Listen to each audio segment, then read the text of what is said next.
So going to go over the whole 80 strategy. And really, the whole 80 strategy is just used to be able to get you in trends, to identify when you're in a trend, and then going to a lower time frame and identifying where to get in at to join in on that trend.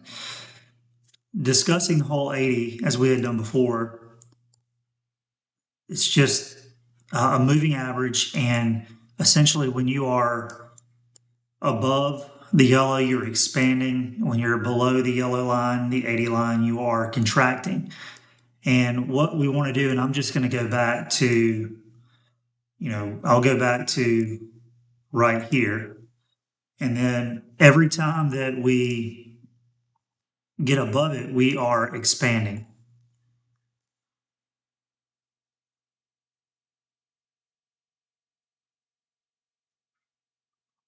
I'll just mark these off, and then right here. And when we are not expanding,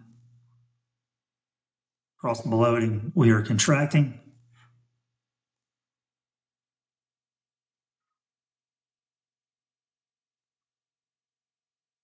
So there will definitely be some chop here. I'm not even going to count this. I mean, we get above it, but we fall right back below it. So I'm just going to leave that one there, and then now we're back below it here. So we can go from a daily to a 4-hour, or a daily to a 2-hour, even 1 hour, and we'll look at a couple of those. But really, you don't even really need to use the 80. The idea is to have a tool that helps you see trends, and then as your anchor chart, and then going to your lower chart and finding an entry.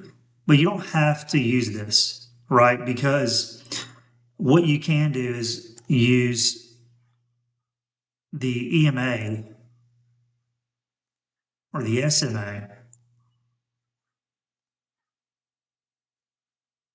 of a lower moving average, like the 8, 9, 10, or 12 EMA or SMA, whichever one you prefer. And when you are trending above that, then you're going to be doing the same thing and going to a lower time frame again to find a trigger entry that makes sense. So you don't have to use the whole 80. This one really, price gets under the 80 and the EMA about the same time, and it never gets back above it. And then once it gets above it, here it's soon after that gets above it again. And then as it goes back below, this is a 10 SMA. I mean, we're pretty much below the 80, the whole 80. So you can look at it without even taking into consideration the whole 80 and just using the EMA or the SMA. Or one thing that you can do is, let's take a look at this, and you can use the RSI and a 45 EMA. And whenever we are above the 45 EMA on the RSI, we are, and the RSI or the 45 EMA is curling up, then that is another sign to us that we are beginning to trend or are trending, and we can go then to a lower time frame. So, right here, we get above it a little bit early, but then the whole 80 is right there. The EMA is literally right here. Look at this. Price action above the EMA right there, and we get above it on RSI. So really, you just need to choose one or two of these as a guide, and then that's it. So let's go down to a 4-hour and see what happens on a 4-hour. And I don't want to make this video too long. I just wanted to discuss the concept. So what you're doing then is you're going to a 4-hour, 2-hour, 1 hour, and obviously the lower that you go, the more chop you're going to see before you have a safe entry. So you're going to go to the 4-hour, and then you're really going to do the same thing. And so let's just say that on the 4-hour, you're going to wait for price to lose the smaller SMA, the smaller moving average. You're probably going to have more moving averages than just that on there. You'll probably have a 50 or something on there, which that's what this is right here. So let's just say you lose this, and look, when you lose price action on the smaller EMA, on the 10 SMA or EMA, you're also losing it on RSI. You're losing 60 on the RSI. So that means you're going into a contraction phase. And then from there, what we want to do is we want to look for bullish divergences or resets, which occurs down here. So we have a reset right there, which would be this here, right? So we can also go back up to the daily and see here. Come on, where are we at? What I like to do is I like to look for divergences on my higher time frame and then go to the lower time frame when that divergence looks like it's about to play out, and then try to get in there. Excuse me. All right, so here we go.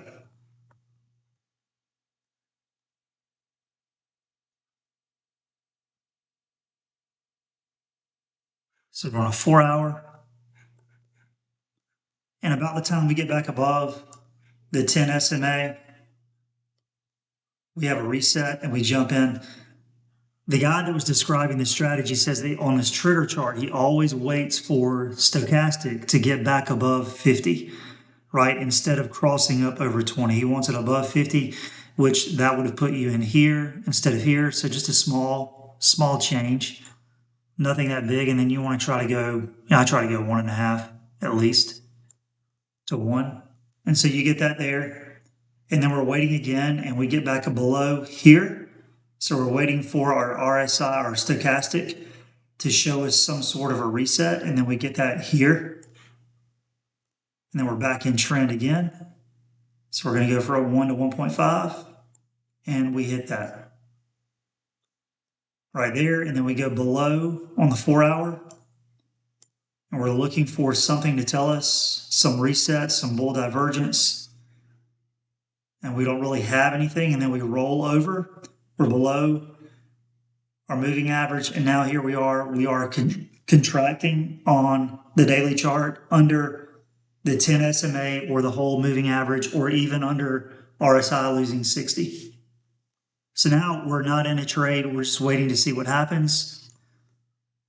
We get back above it here, and so we close, this is on the daily, of course, and then we close below, and now we're looking for something to tell us to get back in. We get a pivot above right there, and so you would try to go in and get your long here. And do we get that? No, we take a loss right there. Actually, we don't, because we cross back below on the daily, so we would not be looking for any trades right here. Let me see something. Did I mess up?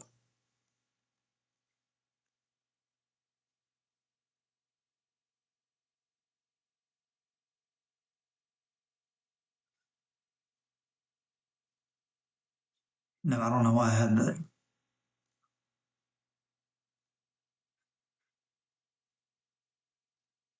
Sorry about that. So here we go. So we are back above. We're trending below. We're looking for bullish divergence, which we get here. Excuse me, here. Losing my voice today. Here and here. And we also see the bull divergence down here. And then we can also say, oh, we got, some support there, somewhere in there, right there, and it's holding support. And so this is oversold. This is oversold. We pivot above. Let's just say that we wait until we are above 50. So we take our long shot there, put our stop here, and then we go get more than 1.5. We get at least 2 to 2.7. We're below our SMA on the 4-hour, so we're contracting, and again, we're looking for the same thing. Then we're below it on the daily, so we're out, and then we're back above it. And, here, this is riding such a good trend. If you miss this, then you would probably have to go down to, let's just say, a 1-hour. See what happens on the 1-hour. We find an entry on the 1-hour.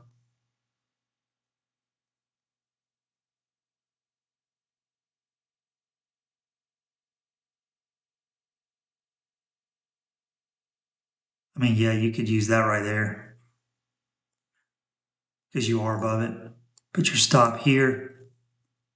And then do we get a 1.5? Yes, we do. We get more than that. So that would have got you in another trade right there. So do you see how it works? It's pretty simple. You just want to follow either your 8, 9, or 10 EMA or SMA. Use your RSI below 60 on your anchor, or even use the whole 80. And then just go to your lower time frame, find you a bull divergence, find some support, wait for your stochastic to get back above 50 if you want to, and then take your trade. Hope that helps.